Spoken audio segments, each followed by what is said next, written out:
పరకామణి చోరీ కేసు విచారణలో సిఐడి ప్రశ్నలకు టీటీడీ మాజీ చైర్మన్ భూమన కరుణాకర్ రెడ్డి దాటవేత ధోరణిలోనే సమాధానాలు ఇచ్చినట్లు తెలిసింది.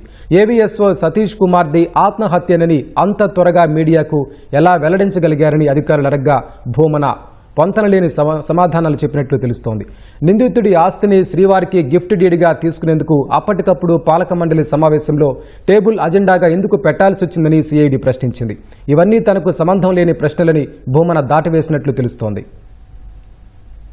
తిరుమల పరకామణి చోరీ కేసు విచారణను సిఐడి డీజీ రవిశంకర్ అయ్యన్నార్ నేతృత్వంలో 20 మంది సభ్యులతో కూడిన బృందం వేగవంతం చేసింది. విచారణకు రావాలన్న నోటీసులు అందుకున్న టీటీడీ మాజీ చైర్మన్ భూమన కరుణాకర్ రెడ్డి సిఐడి బృందం ముందు హాజరయ్యారు. తిరుపతి పద్మావతి అతిథి గృహం కేంద్రంగా విచారణ చేపట్టారు. కేసులో ప్రధాన నిందితుడు రవికుమార్, ఆయన కుటుంబ సభ్యులతో పాటు వీజీఓగా పనిచేసిన గిరిధర్, సిఐ జగన్మోహన్ రెడ్డి, ఎస్ఐ రామలక్ష్మీరెడ్డిలతో పాటు పలువురిని విచారించారు. పరకామణి చోరీ సమయంలో టీటీడీ ఎక్స్-అఫిషియో సభ్యులుగా, కేసు రాజీ సమయంలో తిరుమల తిరుపతి దేవస్థానం చైర్మన్ గా కరుణాకర్ రెడ్డి ఉన్నారు. మంగళవారం మధ్యాహ్నం కరుణాకర్ రెడ్డిని అరగంట పాటు సిఐడి డీజీ స్వయంగా విచారించారు. నిందితుడు రవికుమార్ స్వయంగా తప్పును అంగీకరించి ఆస్తుల వివరాలు వెల్లడించినా కేవలం 14,43,00,000 రూపాయల ఆస్తిని శ్రీవారికి గిఫ్ట్ డీడ్గా ఎందుకు తీసుకున్నారు, అప్పటికప్పుడు టేబుల్ ఎజెండాగా పెట్టడంలో ఎవరి ప్రమేయం ఉందని సిఐడి ప్రశ్నించింది. అప్పటి టీటీడీ ఎస్టేట్ కమిటీ సభ్యుడిగా ఉన్న మీరు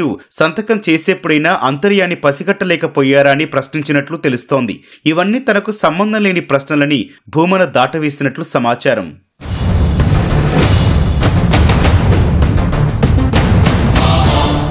భక్తుల కానుకలను దోచుకున్న కేసు రాజీ చేయమని ఎవరి నుంచైనా విన్నపాలొచ్చాయా? మీరేమైనా పోలీసులకు సూచనలు చేశారా? మీకు తెలియకుండానే కేసు రాజీ జరిగే అవకాశం ఉందా అని భూమనను సిఐడి ప్రశ్నించినట్టు తెలిసింది. రవికుమార్ ఆస్తులను ఎవరైనా రాయించుకున్నట్లు అనుమానం ఉందా?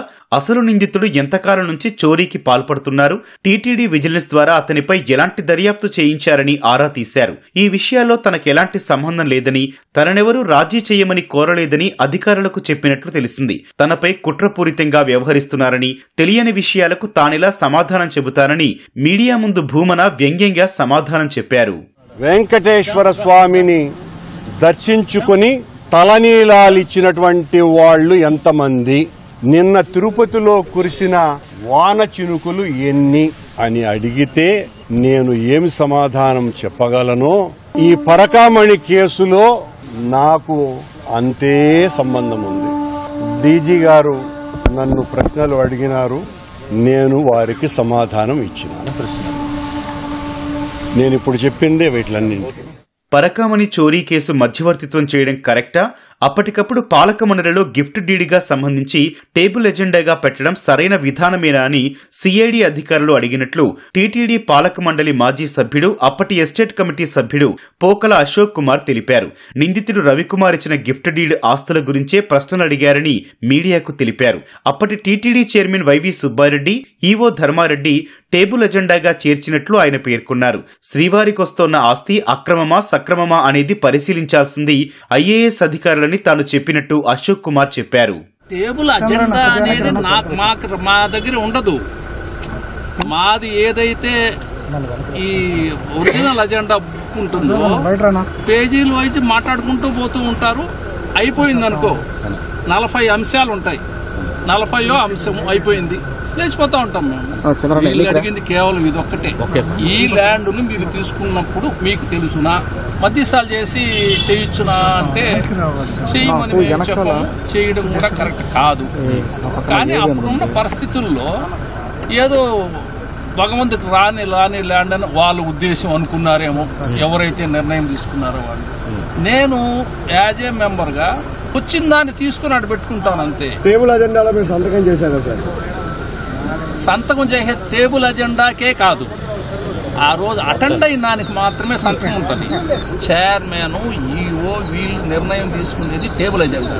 ఎప్పుడు తీర్మానం చేశారు, ఎప్పుడు ల్యాండ్ ఇచ్చారు, ల్యాండ్ ఇచ్చింది మాత్రమే ఇప్పుడు ఆడ వస్తూ ఉండేది. విచారణలో భాగంగా కేసు నమోదు చేసిన తిరుమల 1 టౌన్ ఎస్ఐ రామలక్ష్మిరెడ్డి, పరకామణి అప్పటి డిప్యూటీ ఈవో మల్లికార్జునరావుతో పాటు కొందరు ఉద్యోగులను సిఐడి బృందం విచారించింది. కేసు నమోదు చేయమని, ఎలాంటి సెక్షన్లు పొందుపరచాలని ఎవరు సూచించారు, తర్వాత దర్యాప్తులో ఎవరెవరి సహకారం తీసుకున్నారని ఎస్ఐని ఆరా తీశారు. అప్పటి స్టేషన్ ఎస్హెచ్ఓ జగన్మోహన్ రెడ్డి ఎలాంటి ఆదేశాలు జారీ చేశారు, కేసు రాజీ చేయమని ఉన్నతాధికారుల నుంచి ఏమైనా లిఖితపూర్వక ఆదేశాలు అందాయా అని ప్రశ్నించారు. నిందితుడు పట్టుబడిన రోజు ఏం గుర్తించారు, తదుపరి ఎలాంటి చర్యలు చేపట్టారని పరకామణి డిప్యూటీ ఈవో మల్లికార్జునరావుని ప్రశ్నించారు. వీటికి ఉన్నతాధికారుల ఆదేశాల మేరకు చర్యలు చేపట్టినట్టు సమాధానమిచ్చినట్టు తెలిసింది. పరకామణి వ్యవహారంలో రవికుమార్ డాలర్లు దొంగిలిస్తున్నట్టు నిర్ధారించే సీసీ ఫుటేజీలను టీటీడీ ఉద్దేశపూర్వకంగానే తొలగించిందని, దీని వెనుక అప్పటి కమాండ్ కంట్రోల్ వీఐ శివశంకర్ హస్తం ఉందని పాలక మండలి సభ్యుడు భానుప్రకాష్ రెడ్డి ఆరోపించారు. తిరుమలలో లడ్డూలు, గదులు బ్లాక్లో విక్రయించిన వారిని రిమాండ్కు పంపించిన ఘటనలున్నాయని, కానీ శివశంకర్ను మాత్రం మాతృశాఖకు బదిలీ చేయడం వెనుక మర్మమేంటో తెలియాలని, దీనిపై హైకోర్టులో రిట్ పిటిషన్ దాఖలు చేశామని, దీనిపై నేడు విచారణ జరుగుతుందని ఆయన పేర్కొన్నారు.